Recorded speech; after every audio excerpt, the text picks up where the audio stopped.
Truss was graceless. So, Am I allowed to say that? Yeah, she was graceless. Well, first not being on the stage, and then we're not quite sure what the reason was, but she took it off. Then not having a statement that she wanted to say, and then there was an interview, and she walked away from that. Whereas I think people like Jeremy Hunt were very good. Penny Mordaunt, her concession speech was extremely good, I thought. Robert Buckland's, let's go down the history. Yeah. Tony, now, welcome again to the show, Theo Usherwood and Patrick Kidd. Theo, you've been up since 1 a.m. Yes. So I'm not going to ask you any questions because you're clearly dead on your feet. Slightly delirious. I'm still there. As you lean back and look forward to your bed, what is your take on the day's events? I think my main takeaway from the past 24 hours is that Keir Starmer, on the surface, has secured a historic landslide for Labour.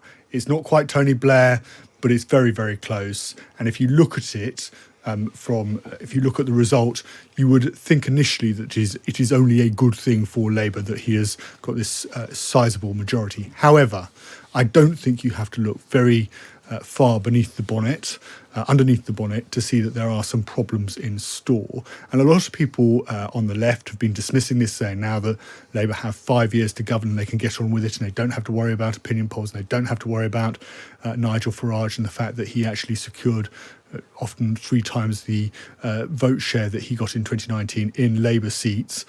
But I think that Keir Starmer does, if you look at the mess the country's in, Keir Starmer has been focused, and he talked repeatedly during the election campaign about doing 2 terms. It was a 10-year project, and he's not going to be able to, given where we are, the country is financially, he's not going to be able to win a second term unless he can deliver in the first term. And unless people find their lives, when we get to sort of 2028, 2029, are materially better than they are now, it's going to be very difficult to defeat Nigel Farage. I completely agree with your point that that the Conservative Party doesn't want to tack towards Nigel Farage. You can't out Farage. You can't. That's precisely the point, isn't it? You can't beat him like that. The only way you can beat him is to take him on directly and improve people's lives. I always think back to the early noughties when I was a cub reporter. Do you know how I covered the far right? How did you cover the far right? I sat outside a field in Derbyshire and I watched them drive around in tractors.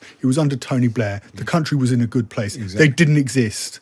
It was they literally drove around and shouted at reporters like myself saying, get off their field. That was the existence of the hard right in this country, because life was good. It was in Bolsover in Derbyshire. I remember it vividly. It is true. I mean, there's so much to unpack in what you say there, Theo. Volatility.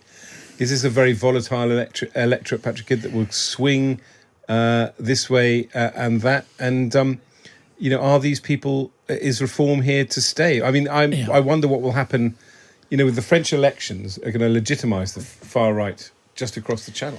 Well, yes. So, I mean, a couple of points. One, that Labour's actual vote has increased by about 1%, or just under 1%. So they've not actually gone up by much, but it's where they've picked up the votes. Farage, in his Clacton acceptance speech, made the point that this is just base camp. He's said that they were in second place, I think, in 98 seats. That may have gone up since he made that. And that we are coming for Labour now, he said as well. So he is trying to pitch himself as the opposition in waiting. But he is now going to have to start delivering. And when he was in the Brussels Parliament, UKIP and the Brexit parties they then became were well known for never showing up, not doing much work, just being there to whinge. Exactly. And you can perhaps get away without that being noticed when you're in Brussels, but he's going to be expected. George Galloway, who lost his seat last night, was notable for showing up every once in a while, making a barnstorming speech, but not ever being seen. So, Farage's got the American election. Is he going to be disappearing for that for a bit? Exactly. That's a very good point. We're going to be speaking to Matt Warman later, who's the Conservative candidate who lost to Richard Tice in Boston and Skegness. And we're going to ask him, apparently Richard Tice has promised the constituents of Boston and Skegness the world. So we'll find out what he thinks. Poor old Isabel Oakeshott is going to have to move to... The opportunity, as we have you on an exclusive contract, this show, Patrick Kidd, I think it's important that we take advantage of some of your in-depth knowledge of some of the lesser-known nooks and crannies of this election result. For example, who is the new father of the house? Well, it was Sir Peter Bottomley, who was seeking a half century in the Commons. 49 years. It's 49. Like, to use a cricket analogy, Yeah, well, indeed, he was coming close to raising his bat, and he was first elected in 1975 in a by-election. Then he did the chicken run from Eltham. It was originally Woolwich, then Eltham, went down to Worthing in 97, where he's been elected every time, but he just missed out this time. So it then goes to the MP with the next longest serving, which is Sir Edward Lee, MP for Gainsborough. And just behind him, elected at the same general election in 83, is Jeremy Corbyn. Here as an independent. And the way they decide it, if you're elected at the same time, is it's whoever swore the oath first. Which is how Ken Clarke became father. So yes, that is great knowledge. He had to go to a party, so he asked if he could push in front of someone, and then 50 years later it mattered. So in 1983, Edward Lee, because the Tories generally the winning party swears the oath first. Is that right? There's the front bench of the winning party, then the front bench of the opposition, then the back bench of the winning party. I think that's how it works. And I think once the front benchers are sworn in, it's anybody's game. Anyway, so Lee I is certainly remember it was the talk, when I became an MP in 2005, it was the talk among Tory MPs. Get in You'd early. expect it to be that among Tory MPs, they'd care about this kind of thing. That if you get in early and swear in early, you've got a chance of being father of the house. If it's not Lee, it's Corbyn. And if Corbyn is father of the house, mother of the house at the moment is Diane Abbott, his old flame from their East German motorcycling days, mama and papa of the Parliament, which is very sweet. It's almost karmic. The other tip of the hat we ought to do to a long server is that Larry the Cat is now on to his 6th Prime Minister, which is almost as good as Jimmy Anderson, the England cricketer, who I think is now on to his 8th Prime Minister, and he plays his last test next week. And Larry the Cat's been around since 2011, Yeah, so he came in the early days of Cameron. Yes. And Larry is about 15, so he is... He was very sprightly today. He caught a pigeon today. Well, did he? It's extraordinary. I can't see a change of Prime Minister anytime soon. But Apex Predator just pounced on the pigeon and all the cameras went wild for it. Yeah? We play a lot of music on the show. In fact, I've invited John McDonnell on, who learnt the trombone during lockdown to give his first public rendition. But I gather that it's both positive and negative news on the music front in Parliament. Are you a big fan of MP4 as former Arts Minister? Huge. So MP4 were the parliamentary rock band formed in 2004, 20 years ago, made up of 2 Labour MPs. Ian Causey left the House some time ago. Kevin Brennan stood down this time on guitar, and Greg Knight on drums, the Tory, also stood down, which meant only Pete Wishart, the keyboard player, who once played in Runrig in the 80s. SNP MP. He held his seat in Perth. He's the only one remaining. So who's going to be now in the parliamentary rock band? I thought maybe Dave Rowntree, the drummer for Blur, but he came 3rd in Sussex. Yeah, he does that annoying thing of wanting to stand in the constituency he actually lives in, which he's never going to get elected in. Well, my daughter's a big Blur fan, so she's actually in a way quite delighted because she hopes that means there'll be another concert. Tom Gray, who sang with Gomez, I don't know if you're a big fan of Gomez, they won the Mercury Prize in 1998. He was standing in Brighton, but came 2nd. So what we're left with is Darren Jones. New Chief Secretary to the Treasury. He is a saxophonist. Yeah. He played the saxophone He played on Twitter. Careless Whisper this week. But it was some rebuke to someone. I can't remember who he was rebuking. It was I can't remember. But the one that they were probably lucky to miss out on, Mel Dawkins, who was standing for the Labour Party in Faversham. And she is in a punk band whose latest album has, I'm not going to say it on air, but songs called F Off and Die and Shut the F Up, which I think Mr. Speaker would rule out of order. I think Ofcom would rule that out, Patrick, and how dare you. Well, thank you, both of you. I hope you're going to stay with us. And in keeping with the spirit of the last anecdote, it is 7:17. Peter Cardwell, how long have you been awake? I've had 45 minutes sleep between yesterday, today's Friday, isn't it? Thursday morning. I slept into about sort of 10, half 10, and I've had 45 minutes sleep since then, yeah. Theo? I lose to that. I've been up since midnight with about an hour's sleep. Jill, you presumably had a decent... Yeah, I wimped out. I went to bed at about 1:15, got up at 5:30 because I was doing a radio interview in Australia at 6, so I had to cram through what on earth had happened, which I was a bit surprised by, but I was up for Liz Truss, so anyway. We were all up for Liz Truss. Patrick? I went to bed after midnight and just had the radio on. I don't think I missed anything that mattered. I sort of drifted in and out. Liz Truss was graceless. So Am I allowed to say that? Yeah, she was graceless. Well, first not being on the stage, and then we're not quite sure what the reason was, but she took it off. Then not having a statement that she wanted to say, and then there was an interview and she walked away from that. Whereas I think people like Jeremy Hunt were very good. Penny Mordaunt, her concession speech was extremely good, I thought. Robert Buckland's, let's go down the history. Yeah. Jill, let's talk about transitioning to government. So Keir Starmer and his wife walked through the door of number 10. They stage managed very carefully the arrival of the new cabinet. What kind of things will be going on behind the black door? So essentially, they've been doing the appointments today. They always have to do this sort of letter of last resort. They have to finalise any arrangements that they're going to make. The letter of last resort being the letter to the Trident submarines. Last resort to the Trident submarines. That's always one of the things. I think they probably use it as a bit of a way of sort of impressing on the Prime Minister that they've really got the job and this is really serious. So we've had the afternoon taken up with that parade of cabinet ministers, but actually that's probably been one of the best managed cabinet formations we've seen. People came in clutches, went in clutches, announced, and they basically appointed everybody, as far as we can see, who managed to hold on to their seat to the job that they had before. So that was really quite easy. And they also didn't do any machinery of government changes and didn't change any department's name. So it was incredibly stable. I was talking to some officials from the Department for Levelling Up this morning, and they were sort of wondering whether they needed to be there ready to take Levelling Up out of the departmental name. But Angela Rayner, Deputy Prime Minister and Secretary of State for Levelling Up, etc., etc. They must feel very aggrieved at that because, Jill, as you will know, it was originally the Department for Communities and Local Government.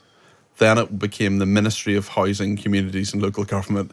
Then it became the Department for Levelling Up Housing and Communities. And I'm sure they will have wanted a fourth change in 14 or 15 years. They will have felt really left out.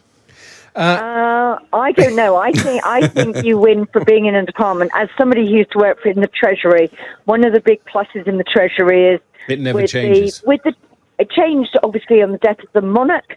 It went from Her Majesty's Treasury to His Majesty's Treasury, which I really can't get my mind around at all. But basically, the most important, the department, you want continuity. Jill, Sue Gray is the Chief of Staff. I gather, has Ollie Robbins just been appointed as the new Cabinet Secretary? Not that I'm aware of. Have you got news that I don't? Or maybe I'm making that up because I'm reading. It's not quite. This is, I think, the speculation, isn't it, Jill? Simon Case was certainly there to greet them. Well, let's not disappear down my own fictional rabbit hole. But do explain to me the difference between Sue Gray's role as a Chief of Staff, is she a civil servant, and whoever the Cabinet Secretary is going to be? No, Sue Gray's not a civil servant. Okay. She resigned from the civil service, and she is a political staffer. So the way you need to think about her is she's performing the role that Jonathan Powell played for Tony Blair, that Ed Llewellyn played for David Cameron, that Nick Timothy and Fiona Hill played for Theresa May. Right. And as well as that, Rishi Sunak had a principal private secretary. I think she may have left, and there may be a new principal private secretary, but there will be an official principal private secretary. One of the question marks is whether they decide to revive a job that we've had sometimes but not always, which is an official head of number 10, above all this, called the Permanent Secretary at number 10. That was a job Gordon Brown created basically to tempt back Jeremy Hayward, who went on to be Cabinet Secretary, back from the city with a job that sounded more important than the job he'd done previously as Principal Private Secretary. What happens when Sue Gray and the Cabinet Secretary have a row?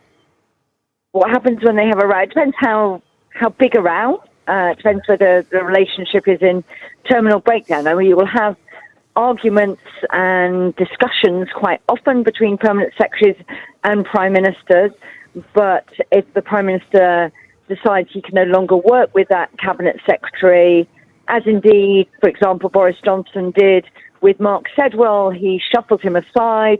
Mark Sedwell got quite a big payoff, got a peerage, a timetable was agreed for his departure, and he left that position, and another cabinet secretary was appointed. We saw some briefing last weekend that Simon Case had let it be known that he was planning to step down in January.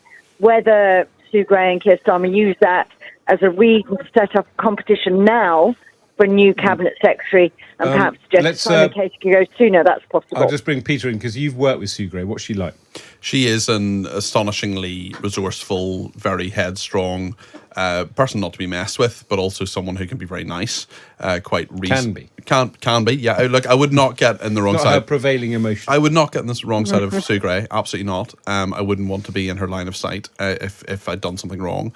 But also, she's a human being who knows how to get things done, and that is going to be a massive asset to Keir Starmer, because, like, you can have the Dominic Cummings approach of sort of waving your hands and saying, "Isn't the civil service awful? And aren't they all dreadful?" and the blob and all the rest of it. But or you can have someone who knows how these things work and how to drive through the huge change that Keir Starmer wants to drive through. Now, I don't want to put too fine a point on this, but I think it's probably fair to say that Sue Gray and Simon Case, who stifled her career, hate each other with the heat of 1,000 suns. so I would imagine now we're getting their relationship is what could charitably be called complicated. But that's sort of what I was exploring with Jill. If the relationship is poor, this is a government that's trying to hit the ground running. If you've now got a chief of staff and a cabinet secretary who hate each other, that's not good for the next few weeks. Well, I think the interesting question is how far does the cabinet secretary try to insert himself if it becomes quite clear that that's not terribly welcome. One of the things you find when these transitions happen, and we've seen this very sort of awkward times, is that the sort of civil service can sort of reform around people who the Prime Minister does have confidence with. So you might find that if that relationship is really not working, that Simon Case, for as long as he's around, might be more like what we could call a cabinet secretary in name only, and the power that he might otherwise have drifts somewhere else. Theo, is this going to be the kind of thing that you political correspondents are going to get stuck into? Who? Because we don't tend to have all this information about the backroom people, as it were.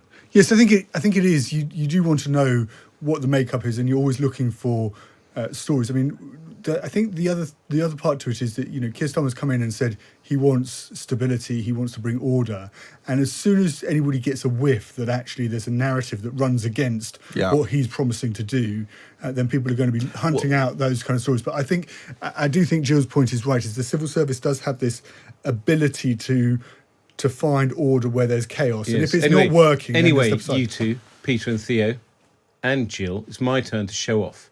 I'm going to break some news that none of you know about. Patrick Vallance has been appointed to the House of Lords as the Minister of State at the Department of Science, Innovation and Technology. Very interesting. So I'm feeling quite Very smart. interesting. Very interesting. Yeah, thank you. Former Chief Scientific Advisor. Bit of breaking news Is there. it exclusive or breaking news? It's on Twitter. It's quite interesting. It's quite interesting because he was the sort of almost only sort of named endorsement in the manifesto. That's right. Where he was singled out as having said that the government's energy decarbonisation plan was very good or something like that. He was like one of those lines you see on the back of a book. Outstanding policy, Sir Patrick Vallance.